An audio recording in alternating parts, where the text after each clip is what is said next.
असे म्हणजे आता हे आपण 3-4 संगीतकारांच्या बद्दल बोललो, पण तुम्हाला सगळ्यात म्हणजे खूप कुतूहल ज्याच्याबद्दलचं निर्माण झालं असा संगीतकार कोण होता? तो यांच्यापैकी आहे का आणखीन?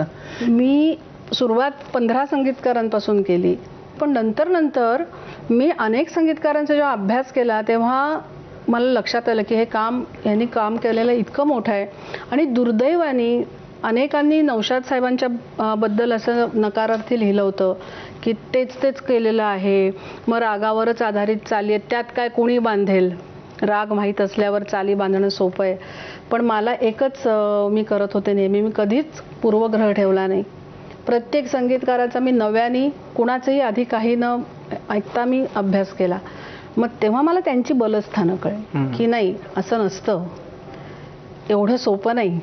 चालीवर गाणं म्हणजे रागावर गाणं बांधणं वरकरणी तुम्हाला सोपं वाटतं. आज तेरे सुर और मेरे गीत दोनों मिलकर बनेगी प्रीत, तेरे सुर और मेरे गीत.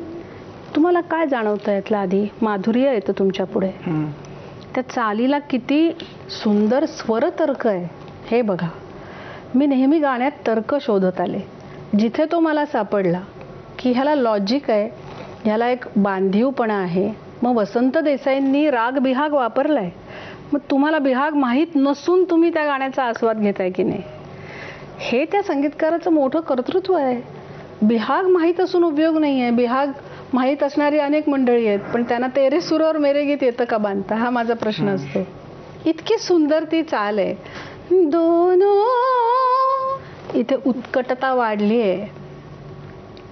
ह्या गाण्यात तुम्ही आणखीन खोल गेलात तर तुम्हाला लक्षात येतं की किती काव्याचा विचार वसंत देसाईंनी आपल्या केलाय. त्याचा अंतरा पहिला असा आहे की धडकन में तू है समाया हुआ, ख्यालों में तू ही तू छाया हुआ. बरोबर, दुनिया के मेले में लाखों मिले मगर तू ही तू दिल को भाया हुआ. आता ही प्रेमाची एक सुरुवात आहे. पुढच्याच अंतरेत ते जास्त गंभीर होते ती त्या प्रेमाबद्दल. मुझको अगर भूल जाओगे तुम, मुझसे अगर दूर जाओगे तुम, भाषा बदलली तिची. मेरी मोहब्बत में तासीर है तो खींच के मेरे पास आओगे तुम. आता हे सगळं बदललं. सुरुवातीचा जो तो काय गोडवा आणि प्रेमाची नवथर परिस्थिती होती ती आता पुढे नाही आहे. इथं वसंत देसाई कमाल करतात. बघायला गेलात तर दोन्ही अंतराच्या चाली सारख्या आहेत. मग तुमच्या रागाचं चाललंय तो मुद्दा आपण तसाच कायम ठेवूया. मग काय केलंय तर पहिल्या अंतऱ्यात नसलेला आलाप, त्यात मेरी मोहब्बत में तासीर हैच्या इथे ब्रेक आहे, तो आलाप आहे. आणि मग ती ओळ पुन्हा म्हणते का. इथे लक्ष वेधायचे संगीतकाराचं की ती आव्हान देते की ती स्वतःला सुद्धा आव्हान देते याच्यात की माझ्या प्रेमात जर तितकी ताकद असेल तर तू माझ्याकडे परत येशीलच. मुझको अगर भूल जाओगे तुम, मुझसे अगर दूर जाओगे तुम, मेरी मोहब्बत में तासीर है.